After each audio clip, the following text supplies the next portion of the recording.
Evangelho de João, capítulo 10. Eu vou ler o verso 22.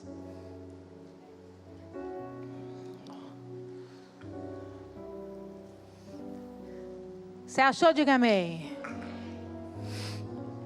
Assim diz o Senhor para nós essa noite. Celebrava-se em Jerusalém a festa da dedicação. Era inverno. Jesus passeava no templo, no pórtico de Salomão. Rodearam-no, pois, os judeus e os interpelaram. Até quando nos deixará a mente em suspenso? Se tu és o Cristo, dize-o francamente.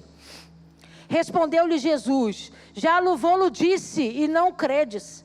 As obras que eu faço em nome de meu Pai testificam a meu respeito. Mas vós não credes, porque não sois das minhas ovelhas.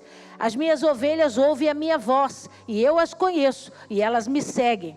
Eu lhes dou a vida eterna, jamais perecerão, e ninguém as arrebatará da minha mão. Aquilo que meu Pai me deu é maior do que tudo, e da mão do Pai ninguém pode arrebatar. Feche os seus olhos, abaixe a sua cabeça. Senhor, meu Deus e meu Pai, em nome de Jesus, essa é a tua santa palavra. Nós estamos reunidos nesse último domingo do ano para adorar o teu nome. Te agradecer porque assim o Senhor permitiu que pudéssemos te honrar, te adorar e te servir, Senhor, durante os dias de culto. Mas esse último domingo queremos celebrar mais uma vez o teu poder e a tua autoridade sobre a terra. Por isso eu me coloco atrás da cruz de Cristo, a sombra do Onipotente.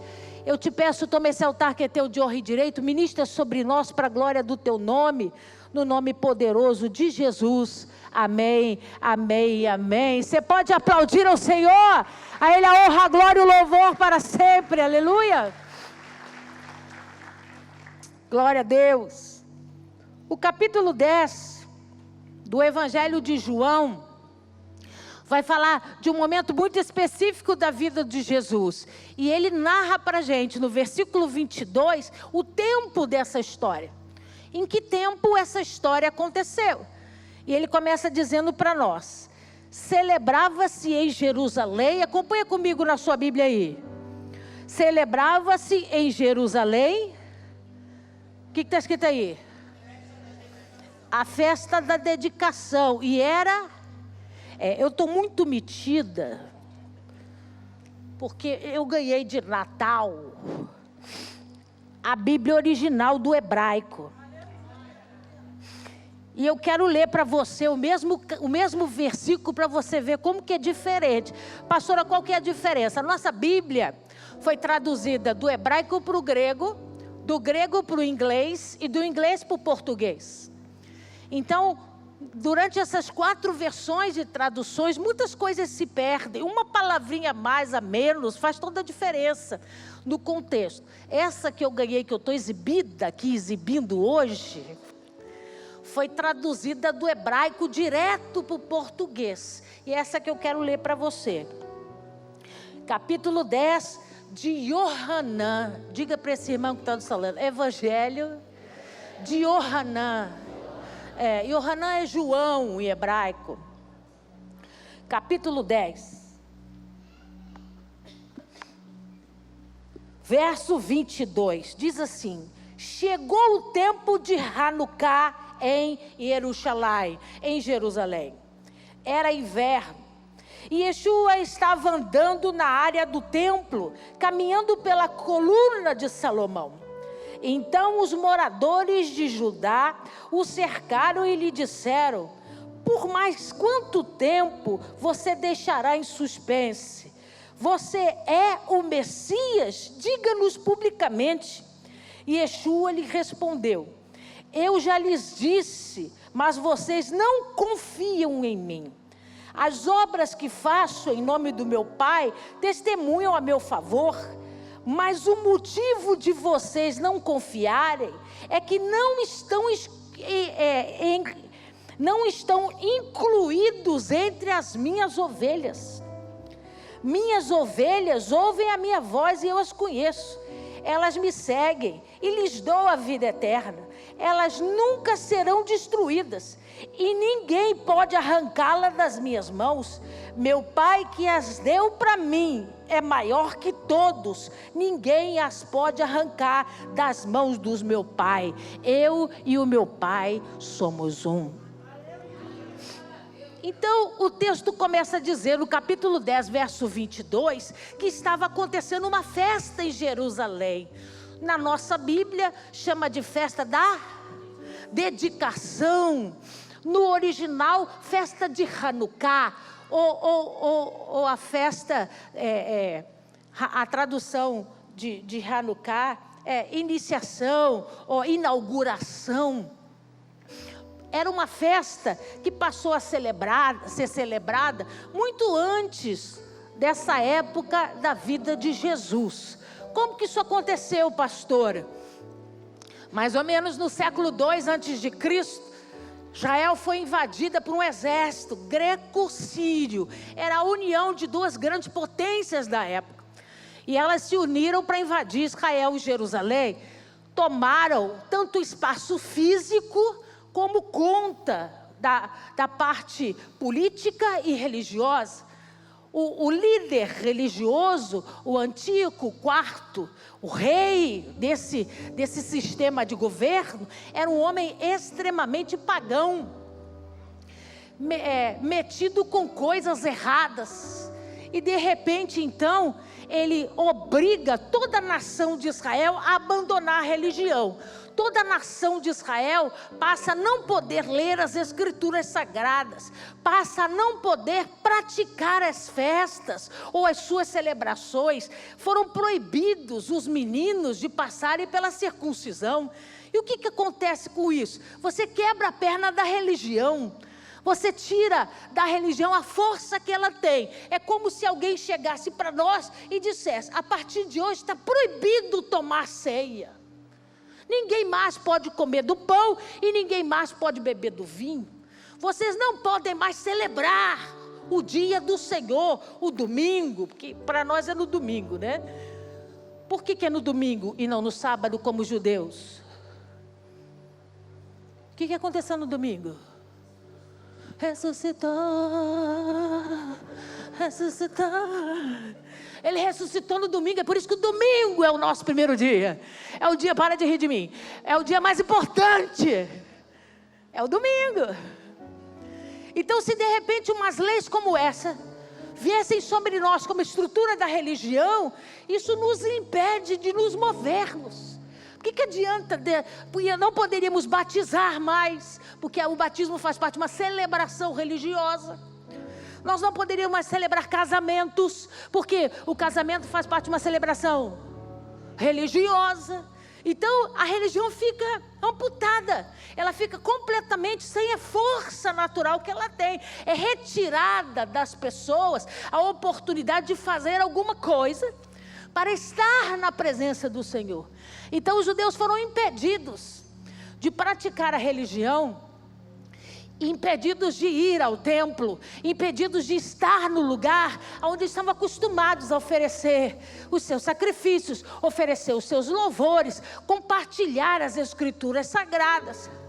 Esse rei era um demônio. Ele decide então invadir o templo de Salomão. Quando ele toma o templo, ele destrói o templo por dentro. Eu quero que você lembre o que tinha de importante no templo. Nós falamos isso aqui na campanha das labaredas. O que tinha no templo? O átrio era a parte externa. O santo lugar, a parte onde ficava o quê? O átrio ficava o altar das oferendas. O santo lugar ficava o menorá, o altar do incenso, os pães. E o Santo dos Santos? A Arca da Aliança. Eram divididos em 3. E exatamente dessa mesma forma foi criado o Templo do Salomão. O Templo do Salomão tinha o átrio, que era a parte de fora. E era exatamente no átrio, do lado direito desse terreno, está escrito na Bíblia Sagrada que Jesus estava sentado lá, perto das colunas desse templo. Na sua Bíblia vai estar escrito Pórtico de Salomão. Eram várias colunas. E ali era um lugar de ensino. Ali era um lugar onde os mestres se assentavam para compartilhar entendimento da palavra. Depois, na parte de dentro, ficavam os elementos. O menorá, a mesa, o lugar onde queimava o incenso. E lá dentro, no Santo dos Santos, o lugar mais sagrado do templo. E a Bíblia vai contar para nós que esse rei pagão, ele toma o templo do Salomão, mas a intenção dele não é derrubar, tomar o lugar físico para construir em outra coisa. Porque acontece de vez em quando, né? Tem umas tomadas por assalto, eu invado o seu terreno, tomo ele na mão grande e digo que ele é meu.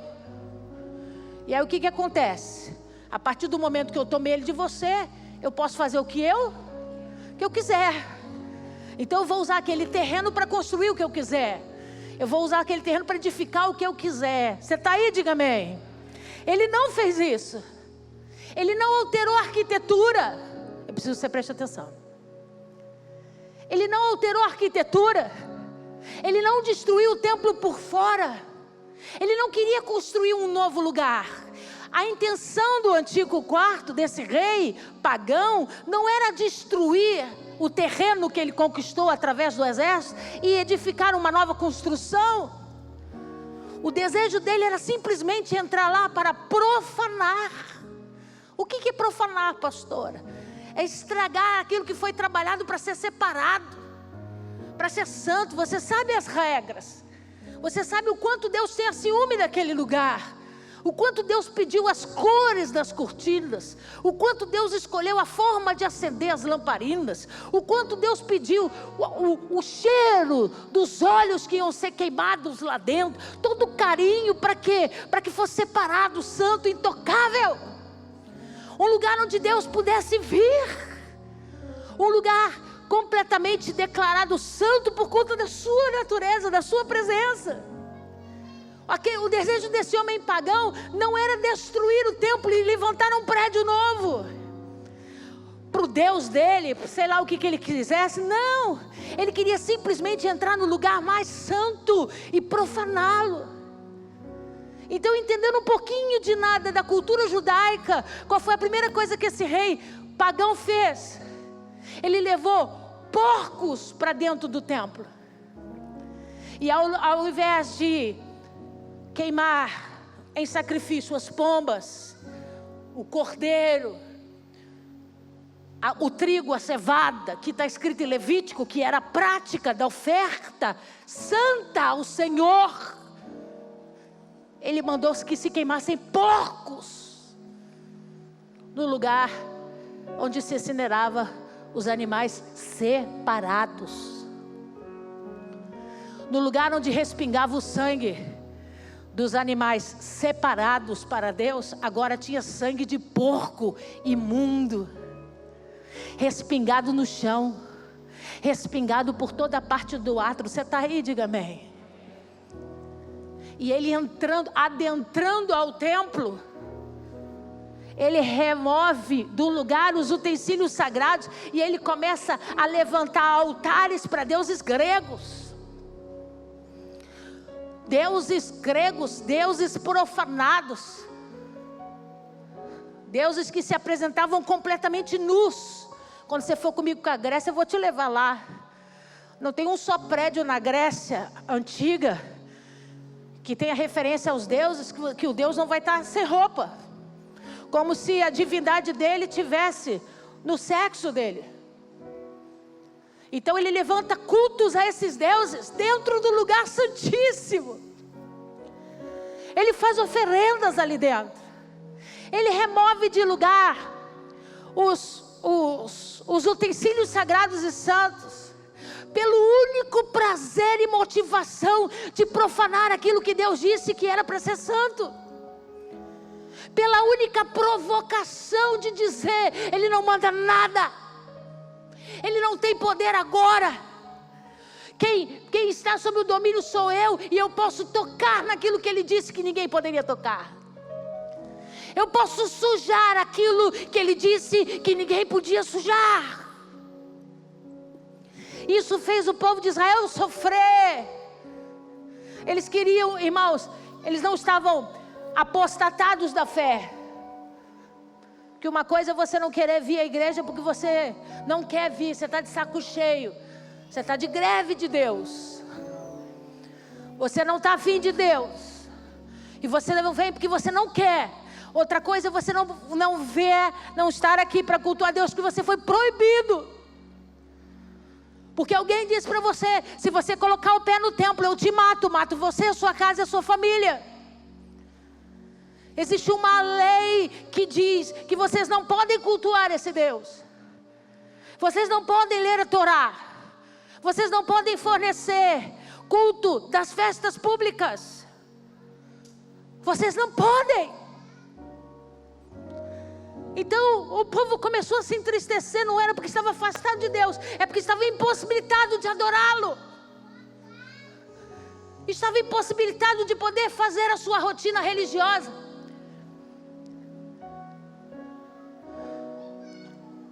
A pastora é ruim. Jesus não tinha problema com os religiosos, Jesus tinha problema com os hipócritas. O povo de Israel é religioso e Deus os ama. Eles querem fazer tudo que está escrito direitinho, sem tirar nem pôr. E não é a religião que os prejudica, é a hipocrisia, é a falsidade. Era isso que incomodava Jesus. A tua rotina de 4 horas da tarde, lá em casa tem que ser mais cedo, né? Porque a Nali entra no chuveiro 2 horas depois é que ela sai. E se eu tiver que trazê-la para o culto, eu tenho que começar a me arrumar 12:30. Essa rotina do domingo é saudável, irmão. Essa rotina não é religiosa. Essa é uma rotina que a gente faz, você já sabe. Depois do almoço eu vou descansar 1 horinha aqui, pá, porque depois eu vou tomar banho, eu tenho que arrumar minha roupa, eu tenho que cuidar das coisas, porque eu vou para a igreja. É uma rotina religiosa que não nos prejudica, muito pelo contrário. É uma rotina que nos beneficia, que nos alegra, que nos faz bem. A Bíblia Sagrada diz: que bom é poder estar na casa do Senhor. Que bom é poder adorar ao Senhor junto com meus irmãos. O que eu quero fazer você entender é que eles não iam para a igreja, não era porque eles não queriam, eles estavam proibidos. E foi assim aqui na pandemia. A primeira semana o pessoal achou que era férias. Ih, férias. Não tem culto. Ah, legal, né? Vai dar um sossego. Segunda semana. Terceira semana. 1 ano. 1 ano e meio. E aí a gente começou a questionar muitas coisas. Eu, como sacerdote, junto com os outros sacerdotes, estávamos aqui, pregando para as cadeiras vazias, para que você pudesse em segurança assistir o culto na sua casa. Você não podia vir, a gente ia até você, mas essa é a tecnologia que eu tenho hoje, eles não tinham isso. E a gente começou a dar valor. Pastora, eu assistia pela televisão, mas não é a mesma coisa. Não é a mesma coisa que está lá, não é a mesma coisa do que ouvir, de ver, de sentir o arrepio no braço, não é a mesma coisa. A gente começa a pensar: puxa vida, quantos no domingo eu fiquei em casa de bobeira e eu podia estar lá, e agora eu estou obrigada a não ir. Agora eu estou impossibilitada de poder ir. E esse era o sentimento que o povo estava tomado. Aí de repente uma família de sacerdotes simples, camponeses, se levanta e diz assim, a Bíblia chama eles de macabeus. Macabeus em hebraico é martelo. Chamavam ele de macabeus por causa do formato da cabeça. Eles tinham uma cabeça esquisita. E essa família de sacerdotes se levanta e diz: eu não aguento mais essa vida. Eu quero poder ter a liberdade de viver o que eu vivia. Eu quero poder cultuar o meu Deus com liberdade. Eu quero poder adorá-lo. Eu quero poder celebrar as festas. Eu quero poder acender as minhas velas. Eu quero poder fazer aquilo que a Bíblia diz que eu tenho que fazer. Nós vamos ficar sentados e vamos deixar esse tirano governar. Nós vamos deixar ele destruir Israel. E ele se reúne e diz: não, vamos levantar um exército. Vamos nos mover e vamos fazer alguma coisa. A gente precisa tomar Jerusalém de volta para nós. E eles vão encontrando gente no meio do caminho que topa esse desafio louco de enfrentar um exército, uma das duas maiores potências da época. E eles formam um exército. Em nome de Deus, eles vão para Jerusalém atacar esse exército greco-sírio de Antíoco IV. Eu vou resumir porque eu não quero pregar sobre isso. E a Bíblia vai dizer para nós que eles vencem o exército inimigo. Eles vão ganhando território. Quantos já assistiram aqui? Quem aqui segue o exército de Israel no Instagram? Tem alguém aqui que segue? Quando Israel está fazendo defensiva, ele põe lá para a gente um mapa e põe a direção dos tanques de Israel invadindo. E aí a gente vê, quando eles conquistam o território, o carrinho anda, o tanquezinho de guerra anda dentro do mapa. Então a gente fica sabendo que aquela região onde o carrinho passou já está debaixo do governo de Israel. Foi tomado o território, né? E assim a gente vai vendo o mapa. E assim foi com Gaza, né? Gaza praticamente sumiu e agora é tudo território de Israel outra vez. Exatamente como a profecia dizia que ia acontecer nos últimos dias. Então, os carrinhos vão andando, os tanquinhos vão andando. E foi assim que aconteceu. Os macabeus foram invadindo, encurralando o exército. E eles foram se apertando, Jerusalém se apertando, até que tiveram que sair. E quando o exército foi embora, esse exército de inimigos vai embora, eles olham um para o outro e dizem assim: vamos entrar na casa do Pai? Vamos entrar lá. A saudade era tanta. O medo era tanto. Vamos lá dar uma espiadinha na porta. Vamos ver o que a gente consegue ver. E a história diz para nós que eles foram entrando devagar, com muito medo de ter gente escondida lá ainda. E quando eles entraram, o que eles viam era profanação. O que eles viam era sujeira. O que eles viam era deboche. É como se tivessem pichado essas paredes com desenhos vulgares, com palavrões. Para todos os lugares que eles olhavam, eles viam sujeira, podridão, pecado. E eles só choravam. Até que eles chegaram no lugar, nesse lugar santo, separado, onde estava o menorá. E eles olham o menorá completamente apagado, uma escuridão, as trevas tomavam conta daquele lugar. E a primeira coisa que eles colocam de pé é o menorá, que eles recitam. O nosso Pai disse que o fogo nunca poderia acabar. A casa está imunda, tem sangue de porco para tudo que é lugar. Mas nós precisamos acender o fogo outra vez. A luz precisa brilhar outra vez. E como é que nós vamos fazer isso? E eles começaram a procurar e vasculhar todo o templo. Quando um dos filhos do Macabeus olha para um canto do templo e vê um vaso de barro tampado, bem tampado, com uma tampa de couro, no canto assim. Ele disse: o que esse vaso está caído e tampado aqui? E quando ele pega o vaso, ele percebe que era um vaso lacrado com azeite, que era o combustível do menorá. E ele então pega e diz: eu achei o combustível que pode acender o menorá outra vez. E aí eles disseram: o que nós vamos fazer? Você prepara esse lugar aqui, enquanto nós vamos limpar lá. Nós vamos começar a faxina. Nós vamos começar a limpar. E você limpa essa região aqui, bota o menorá no lugar. Nós vamos derramar o azeite. Tem a foto aqui? Nós vamos derramar o azeite e nós vamos acender um vidro. Só que quando chega um mais experiente, ele olha e diz: esse vidro, esse vaso de barro com o azeite, ele dá somente por um dia. É a quantidade diária que eles usavam. Não adianta nós acendermos ele agora.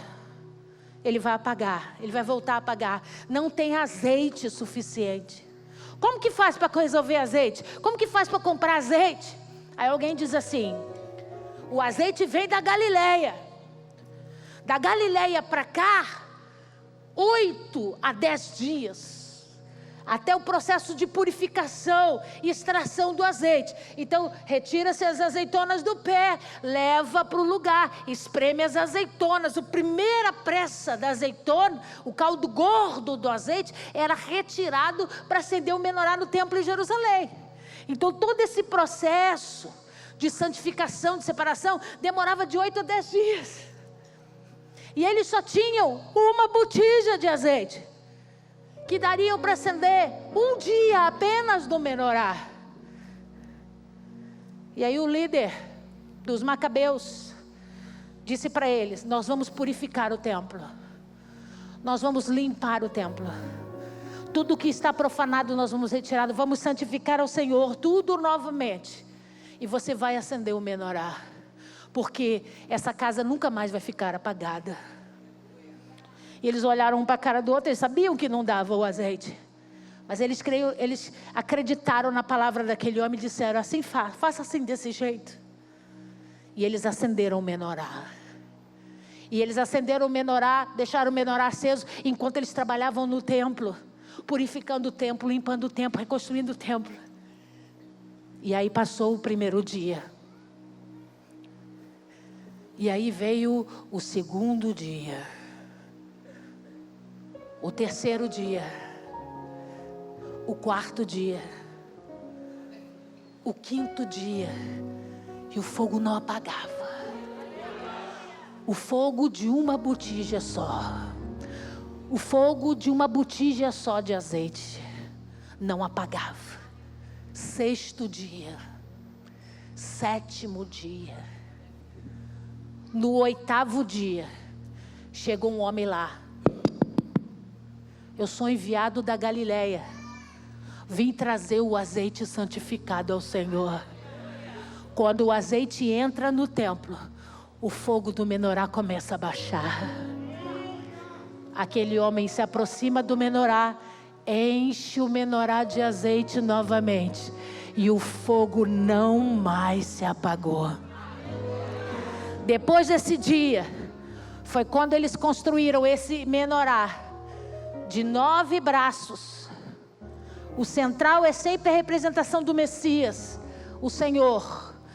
E os 4 braços para cá e os 4 braços para lá representam os 8 dias que aquele azeite durou até a chegada do novo vaso. Então esse é o menorá da festa de Hanukkah. Esse é o candelabro, né? Menorá é candelabro. Esse é o candelabro da festa, que aí sim nós vamos chegar no texto agora. João 10, 22, celebrava-se em Jerusalém a festa da dedicação. Diga comigo, a festa de Hanukkah. Essa história que eu contei para você. Então, essa história aconteceu 2 séculos antes de Jesus.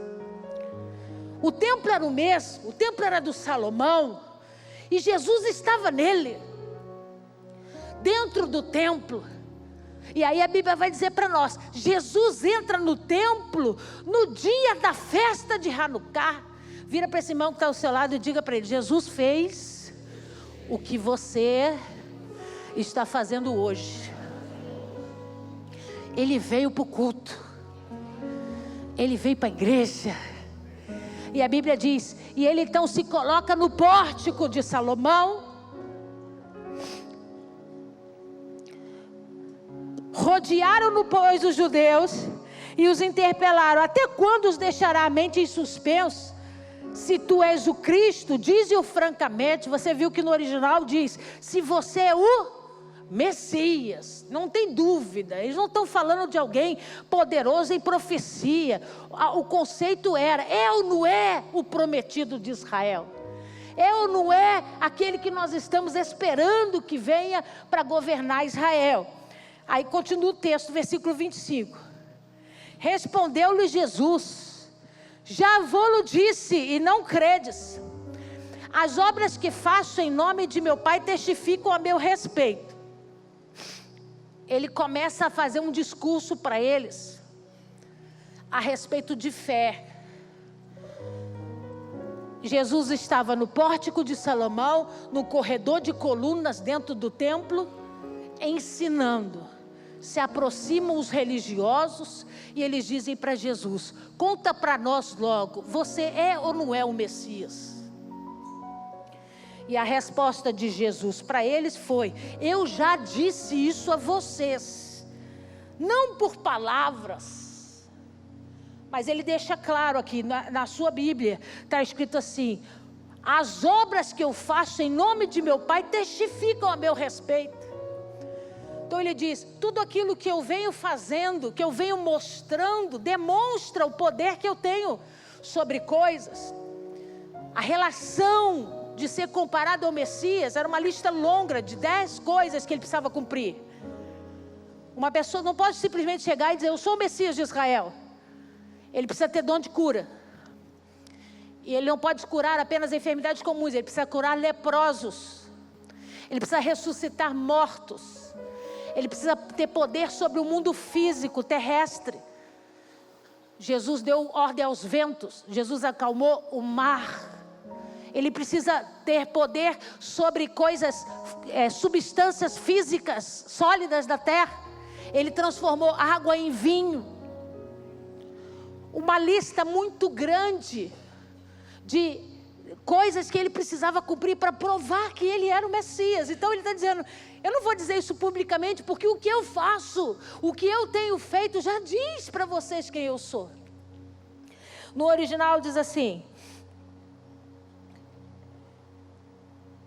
se você é o Messias, diga-nos publicamente. Jesus respondeu, eu já lhes disse, mas vocês não confiam em mim. Então existe uma diferença entre enxergar e testemunhar e confiar. Pelo menos para mim faz bastante diferença. Uma coisa é eu dizer, eu testifiquei o milagre, eu vi o milagre. Eu estava lá, eu vi. Outra coisa é eu dizer, eu acreditei nele. Tem coisas que eu vejo, que eu testemunho, mas que eu não acredito. E o que Jesus respondeu para eles é, eu já fiz e já operei. O problema é que vocês não acreditam. O coração de vocês é endurecido. E ele continua. E ele diz assim, as obras que faço em nome do meu Pai testemunham a meu favor. Mas o motivo de vocês não confiarem é que não estão incluídos entre as minhas ovelhas. O discurso é duro, irmãos. Quem disse para você que Jesus veio para fazer carinho, te enganou. Jesus veio para consertar todas as coisas, para endireitar os caminhos tortuosos, para nos levar em direção ao caminho do coração do Pai. E ele disse, o problema é que vocês não são das minhas ovelhas, não estão incluídos nessa listagem, porque as minhas ovelhas ouvem a minha voz, vocês não têm ouvido a minha, não têm ouvido a minha voz. A minha pergunta para você é, por que Jesus faria um discurso desse, dentro do templo, dentro de uma celebração de Hanukkah? Por que Jesus diria para eles, como está na sua Bíblia, eu lhes dou a vida eterna, jamais perecerão e ninguém os arrebatará da minha mão? O que Jesus estava querendo dizer com essas palavras, num dia tão importante? Deixa eu te dizer, a partir do primeiro dia do feriado de Hanukkah, é proibido ler lamentações. É É proibido murmuração. É proibido você falar de coisas que estão dando errado. São 8 dias de celebração e festa e alegria. São 8 dias dizendo obrigado, Deus. Obrigado pelo milagre. Obrigado, Deus, pela provisão. Obrigado porque o Senhor está aqui. Obrigado porque o Senhor está se fazendo. Obrigado porque o Senhor não deixou de ver. Obrigado porque o Senhor não deixou de operar. Obrigado porque o Senhor continua sendo o mesmo Deus. 8 dias dizendo obrigado. Tu és Senhor. Tu és Deus de milagres. Não podia ter conversinha triste. Não podia ter papinho de que dias difíceis estamos vivendo. Hanukkah é tempo de milagre. Hanukkah é celebração de festa. Por que Jesus teve um discurso desse? Porque Ele estava querendo dizer para mim e para você. Tem momentos da história da minha vida e da sua vida que a guerra não é contra nós. A guerra não é contra você. A guerra não é contra o que você tem ou o que você sabe. A guerra é pelo desejo de te profanar. A guerra é pelo desejo de sujar você um pouquinho. A guerra é simplesmente pela motivação de dizer para o mundo e para as pessoas: não é mais santo do Senhor. Não é mais separado do Senhor. Guerras têm se levantado contra a minha vida, a sua vida, que não são contra o edifício. Não são contra a casa, não é contra a morada. É contra o que você está guardando de santo dentro de você. É contra os seus valores. É contra o seu posicionamento, é contra as suas escolhas. É quando você diz, lá na minha casa não. E aí, um rei demoníaco desse se levanta e diz assim: vamos ver se eu não mexo na tua casa.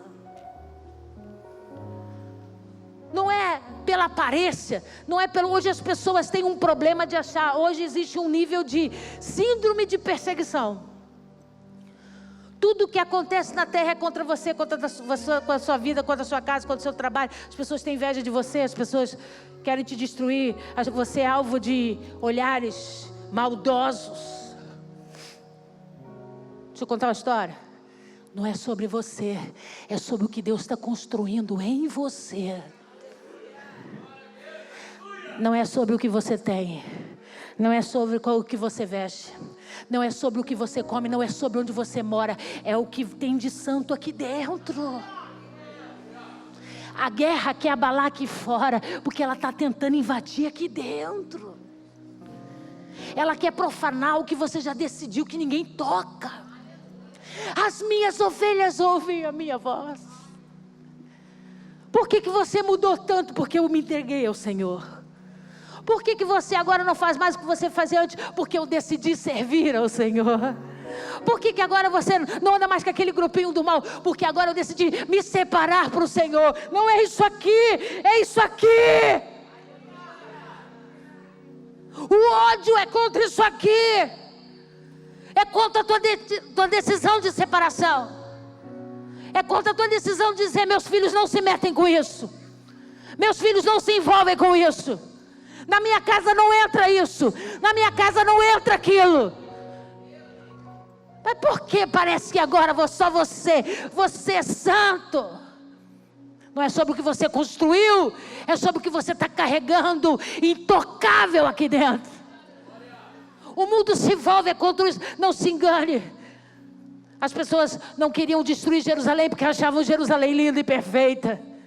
Elas queriam destruir Jerusalém porque elas sabiam que Jerusalém era a morada do Pai. Era o lugar que Deus escolheu para ser o lugar mais sagrado da terra. E eu preciso que você entenda isso. O discurso de Jesus para aqueles homens dentro do terreno do templo, dentro da festa da dedicação, da festa de Hanukkah, ele estava dizendo: nós perdemos uma vez. Eles invadiram o nosso templo. Eles profanaram as nossas coisas santas. Eles nos envergonharam. Eles nos humilharam. Nós não podíamos ouvir a voz de Deus, porque eles nos proibiam. Mas deixa eu dizer uma coisa para vocês. As minhas ovelhas ouvem a minha voz. Aonde é que elas estejam, elas ouvem a minha voz. Elas sabem quem sou eu e aonde eu estou. O mundo pode tentar, quantas vezes forem necessário, profanar você. Profanar você por dentro. Não é trocando as suas vestes, nem a sua fala, querido. Não se engane. A profanação começa quando eles roubam aquilo que é santo e sagrado que está dentro de você. E você começa a achar que o que você fazia para se separar e santificar diante de Deus, hoje é bobagem, não tem valor. Antigamente a igreja tinha uma prática de orar e jejuar ininterruptamente. A igreja não ficava sem oração e sem jejum. O que disseram para as nossas irmãs do coque? Isso é ultrapassado, não precisamos mais. Deus mora dentro da gente. E o que aconteceu com as nossas igrejas? A santidade saiu pela porta. Porque só se vence castras de demônios com jejum e oração.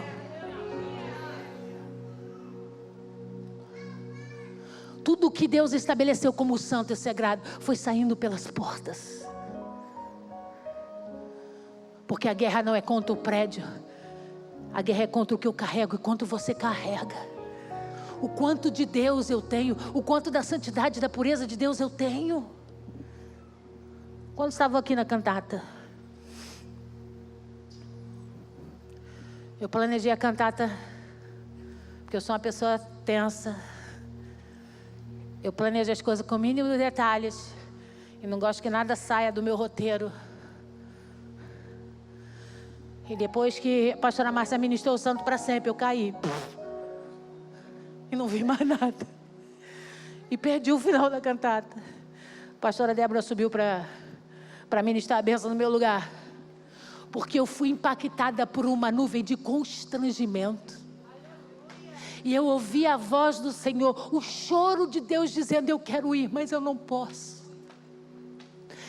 O mundo nos separa, o pecado nos separa. Filha, eu quero ir, mas não posso. Eu quero tocar, mas não consigo. Um gemido de constrangimento, porque o nível de santidade é tão alto que a gente não dimensiona. Está muito acima da nossa cabecinha. É um negócio muito louco. E alguém tão separado e puro está contando os dias para se misturar aqui com a gente, né? Para a gente estar todo mundo na sala da casa dele comendo na mesa com o cordeiro. E eu vim essa noite para dizer para você: nós estamos celebrando a festa do milagre. Nós estamos celebrando a festa onde Deus transformou as trevas em luz. Que Jesus estava dizendo para aquele povo: as minhas ovelhas ouvem a minha voz. E deixa eu te contar outro segredo. Vocês tentaram destruir elas, profanando as coisas, para que elas sumissem da minha presença. Mas uma vez que o Pai ganhou elas para mim, ninguém toma da mão dele mais. Vocês vão tentar o que vocês quiserem, ninguém toma mais o meu povo das minhas mãos. Isso é uma regra. Meu Pai me deu eles. Eles não mais se perderão, estarão comigo. Pastor, o que então Jesus estava dizendo? Eles podem ter tentado nos profanar, sim, com informações que diz para você: mais um ano que você vai ficar solteira. Entra no site desse aí, mulher. Começa a paquerar. Não importa se é da igreja ou não é da igreja. Vai que você dá sorte, pega um aí. É uma informaçãozinha que entra e que profana aquilo que você estava consagrando para o Senhor. E quando você menos perceber, um abismo puxa outro. Daqui a pouco tem porcos sendo mortos. Daqui a pouco tem a luz que não podia se apagar, se apagando. A minha mensagem para você nessa noite não é de tristeza não. Não foi olhando para mim com essa cara não. Eu vim aqui para te dar boas novas. Eu vim aqui para dizer para você, o último domingo do ano, eles podem ter tentado profanar os nossos templos. Eles podem ter tentado enfiar a goela abaixo as coisas que Deus não gosta. Eles podem ter tentado nos proibir de ler a Bíblia, nos proibir de pregar o Evangelho, nos proibir de falar. Eu não posso mais falar como eu falava antigamente. A internet cai, o YouTube me sabota. Sabotou nossas cantatas. Eles tiram as nossas coisas do ar quando não interessa que apareça o que para eles não é conveniente. Eles estão tentando destruir o templo, mas a minha notícia para você é: a luz não vai apagar. Sobrou um vasinho pequenininho no canto, amigo, que ninguém dava nada para ele, que as pessoas olhavam e diziam: dá para uma noite só e não vai mais dar para nada. As pessoas olham para mim e para você e dizem: dá só mais uma noite. Amanhã esse fogo apaga. Amanhã esse amor acaba. Amanhã essa dedicação acaba. Amanhã esse serviço para Deus acaba. E Deus me enviou aqui para dizer para você: não vai acabar. Deus já mandou vir o azeite da Galileia. O azeite que vai ser derramado outra vez, para acender o menorá outra vez, para nunca mais deixar ele apagar. E durante todo o ano novo que virá, você é luz nas trevas. Você é luz aonde você estiver. Pergunta para mim: por quê, pastora? Não, pergunta como quem quer saber. Por quê, pastora? Teu nome está na lista. Teu nome está na lista das ovelhas. Das ovelhas que ouvem a voz dele. E ele diz: e as que ouvem a minha voz sabem, elas nunca mais serão arrebatadas da minha mão. Meu pai me deu elas. Eu quero terminar dizendo para você: hoje é noite de milagre. O que é que está faltando, amigo? O que é que está faltando dentro do teu templo? Que pode estar criando algum tipo de satisfação em você. Pastora, esse ano foi um ano difícil. Eu sei que algumas coisas foram tocadas. Eu sei que alguma coisa foi contaminada. Eu não sou mais a mesma pessoa que eu era no início do ano. Algumas coisas mudaram dentro de mim. E qual que é a tua preocupação? É o dia de amanhã, pastora. Eu não sei se eu vou vencer. Eu não sei se eu vou permanecer. Eu não sei se eu vou conseguir. Deus me mandou aqui para dizer para você: tem azeite para queimar. Não vai faltar azeite para queimar. As trevas não vão voltar. Oh Pai, não se preocupe. As trevas não vão voltar na tua casa mais. Uma vez que o menorá não foi deixado de apagar, ele não será apagado dentro de você. A luz do Senhor não vai ser apagada dentro de você. Põe para mim de novo aqui.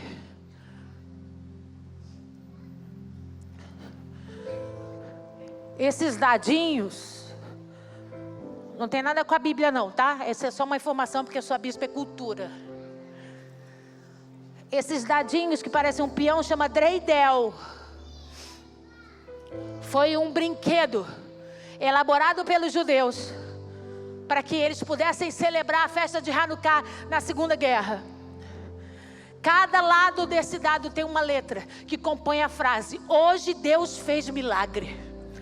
Então as crianças jogavam os dados no chão e os soldados olhavam e diziam: não sabem que vão morrer, não sabem que os seus pais vão ser assassinados, que eles vão ser levados ao cativeiro e vão morrer. E as crianças estão brincando e elas estavam dizendo para o céu: eles não conhecem o Deus que fez milagre.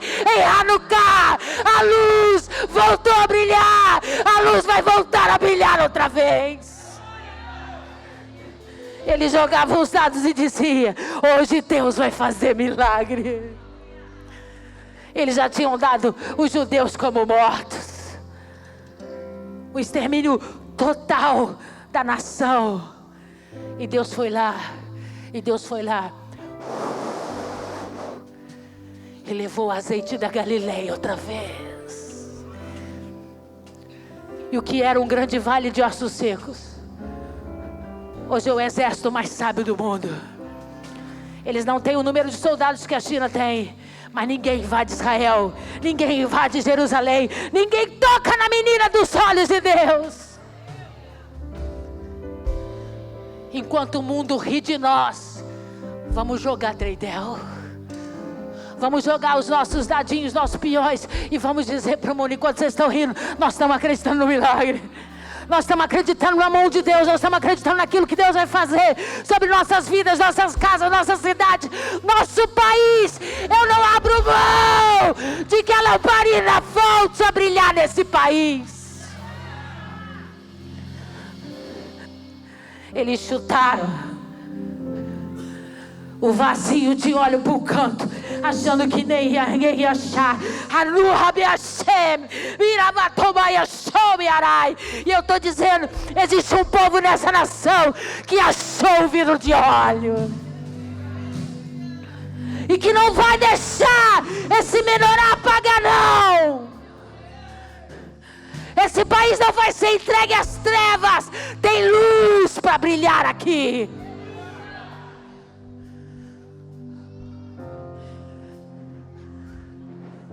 Na autoridade do nome de Jesus, que toda combinação de exército formado e armado que venha contra o povo de Deus, não para destruir a vida financeira, a vida familiar, o trabalho, mas que venha para destruir o templo, para que venha com o propósito de profanar o templo.